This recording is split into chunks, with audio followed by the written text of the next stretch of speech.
Today is Hall of Famer Leonard Koppett. I'm privileged to have him.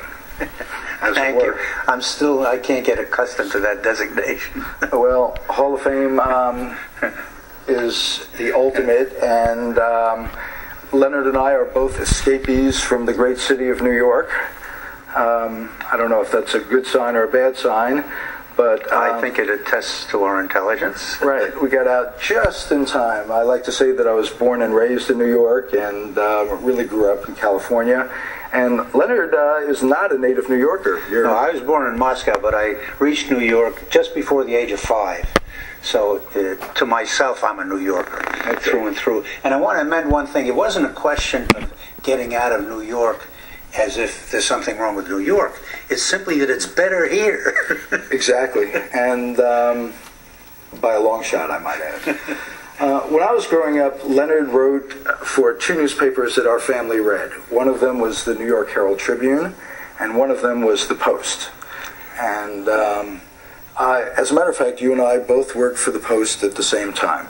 When was that? That was in the early 60s, 61, 62. You were writing a column and I was delivering the paper. Well, so your function was the more important of the two, I assure you. No.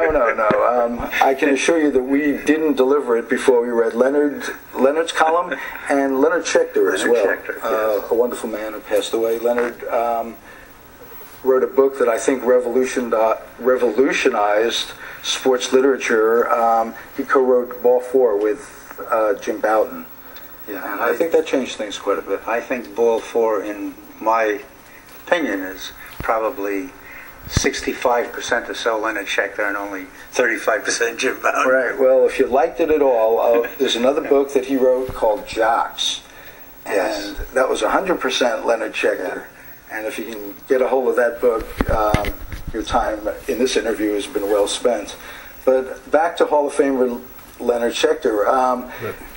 Diamond Magazine, the wonderful magazine for the Alumni Association of Major League Baseball and a heavy contributor to bats, has given us permission to use their pictures in our stroll down memory lane. And we're going to talk about post-era New York City baseball. And it's my belief that 1947 was the most instrumental year in sports history. Jackie Robinson becoming... Well, from that point of view, of course. But, you know, the whole nature of sports is such that each year tends to be distinct and special in its own way. And the whole purpose of the arrangement is to try to make each year equal. If it were really so that, say, you're like 47 or 51, blotted out everything for the next few years, they'd go out of business. Exactly. But certainly from the point of view of the famous phrase, breaking the color barrier, 47 was special. Actually, of course, the decisions that went into that were made in 45. And dates are important, I believe. You have to remember, in 45, by May of 1945, the war in Europe was over.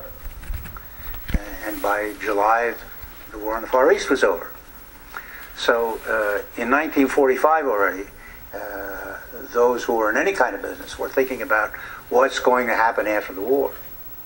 And I think in retrospect, it's clear enough that if not for Branch Rickey bringing Jackie Robinson into the Dodger organization when he did to start the 1946 season in Montreal, within very few years it would have happened somehow anyhow. But it did happen that way, and its significance can't be minimized. It's impossible to surmise, but if not for Branch Rickey doing it, who do you think might have been one of the candidates to do it? Well, if you think back that Bill Veeck acquired control of Cleveland in 1947, he certainly would have. I mean, he did as it was, you know. But he didn't need Branch Rickey to pave the way for him. So, as I say, it would have happened one way or another anyhow, because that's what was happening in that era. Yeah, there were very few progressive owners in that era. There weren't any progressive owners. There weren't then, there aren't now. There's no such thing as a progressive owner. Okay, the nature of the activity of owning a ball club is a very conservative They want position. to stay as of they course, are. Right. Of course, that's why they bought in. Okay, and make no mistake about it, Branch Rickey did it out of no real act of humanitarian. Well, I think Rickey certainly had very sincere human motivations. I mean, his feeling about integration was authentic. Nevertheless, he was also a businessman, and he couldn't do it earlier than he did because the rest of the business he was in would not accept it at an earlier time, say in the 1930s. His ideas were the same when he was in St. Louis in the 1930s, but his opportunities were not the same. It's the war that opened up the possibility. At the same time, he was certainly fully aware of the tremendous competitive advantage he was getting by getting this so far untapped pool of talent, which he mined faster and better than others of his time. So you can't really separate the two things. I would in no way minimize his sincerity, but also sincerity by itself He was a businessman doesn't do it. first. Well, he was both. He was a person and a businessman. Okay. Whatever his motivation was, this changed baseball tremendously. The first 5 years, it brought on Willie Mays, Monty Irvin, Roy Campanella. Yes, and some I of the great think stars of the early 50s. I think it changed much more than just baseball. You see, what's hard to grasp in retrospect, and I think it's particularly hard for some of the young black ball players of today. First of all, you have to understand how supreme baseball was in the scheme of things of mass entertainment sports. Professional football was nothing yet. Professional basketball hardly existed. Baseball was it. And therefore, anything that happened in baseball had an impact on the national consciousness to a degree it can't have today, all by itself. So to me, the true importance of Jackie Robinson always was that he made it impossible overnight for the white world to continue to ignore that a black world existed. It wasn't only that he made it as a baseball player, where he should have been making it all along. It's that he made not the bigoted white people, who bigots are bigots no matter what, but the vast majority of indifferent whites had to realize by what was happening on the ball field what they had been able to ignore in all the decades before that about what black people or African Americans were even then accomplishing, but not being recognized for what they were accomplishing. So I think because baseball was such a brightly lit stage, I think Jackie's arrival had an effect that transcended the effect on baseball. Perfect time to break. Leonard and I have been talking off camera, and I said, from what I know, baseball was Jackie Robinson's fourth best sport. And Leonard smiled and said, I would doubt that. I would doubt that very much. That may have been true, say, when he was of high school age. That may have been true. But the levels he reached in baseball, which is, in my opinion, the most difficult of all sports to reach the highest levels, and because it requires such rare coordination of not very natural actions. To be as good as Jackie was at baseball, that must have been what he was meant to be. Right. I guess that brings us to the present a little bit and what's going on with Michael Jordan. And this is not designed to be a timely interview by any sense, but it is April 6th, and Michael Jordan is now in in Double-A baseball? I find it very hard to understand what the reaction of outrage and opposition to his attempt has been. I mean, why shouldn't a man try to play baseball if he can? We'll find out if he can. If they had simply put him in a major league uniform from the word go and tried to sell tickets on his name, that would be disgraceful. But they didn't do that. And he isn't doing that. He's willing to go try to play in the minor leagues at some level that they determined he might be able to do it. And we'll find out if he can do it or not. If he can do it, more power to him. Of course, it's unlikely that he can because of the very special skills that go into hitting a baseball thrown at 90 miles an hour by people who know what to do with it, such as major league pitchers. It's not a pitching machine, it's pitchers. But if he can, fine. And if he can't, he's willing to find out. So I say more power to him. Okay, your blessing, that's wonderful. I'd like to talk a little bit about what Jackie Robinson's ordeal and how it affected Major League Baseball in the early, late 50s, and as far as up through 1969, New York City baseball was something different than any other place in the country. Well, again, we're talking about different years, different times. We talked about at the very beginning about New York and California and what the nature of life is like. But the real difference is not geographic, it's temporal. The real difference is that the 1990s are not the 1950s.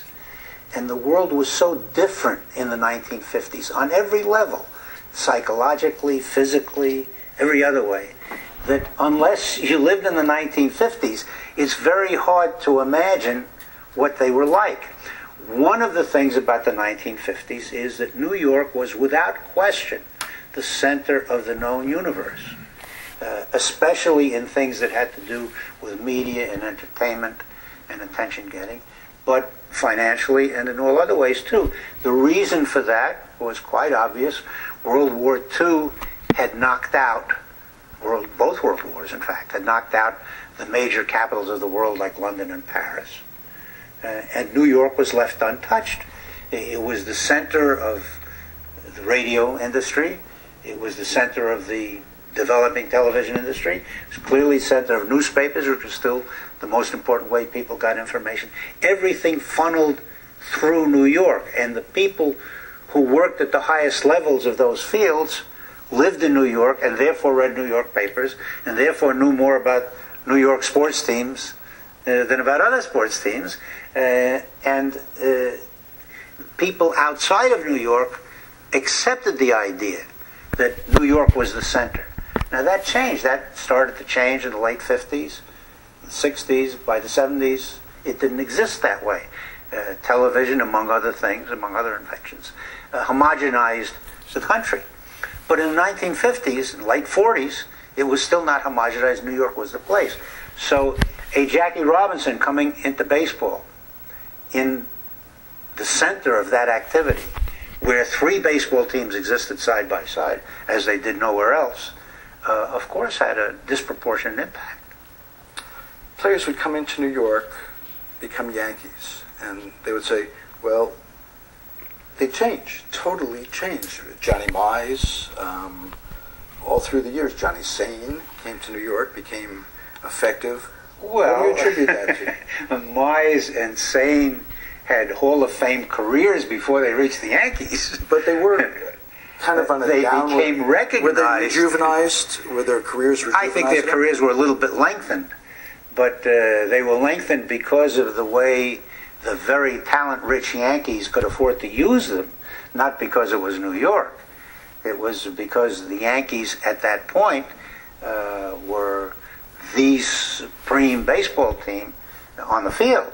They had the greatest access to talent that anybody had at that particular point in history. And a Mize and a Sane in later years could fit into that in a way they would not fit in with a lesser team.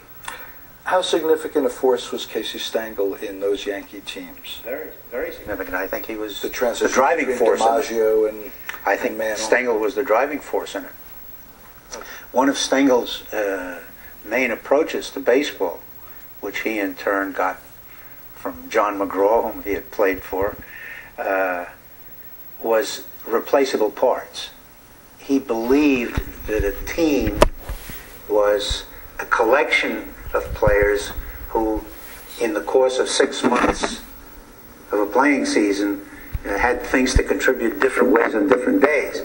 He was not married to the idea, well, here's a star, you write his name down, let him play. Right, at different lineups, players who different lineups, different players position. Playing different positions, Right. played. I wrote a book about this a couple of years ago, about how managers get ideas from former managers. Well, Stengel got most of his thinking about baseball from McGraw, who for 30 years had been, in the first 30 years of the century, the dominant managerial mind in all baseball. And he applied that to a Yankee situation that before he got there was very, very much star-oriented through Babe Ruth, Lou Gehrig, Joe DiMaggio. So I think he had everything to do with bringing it even to a higher level of efficiency.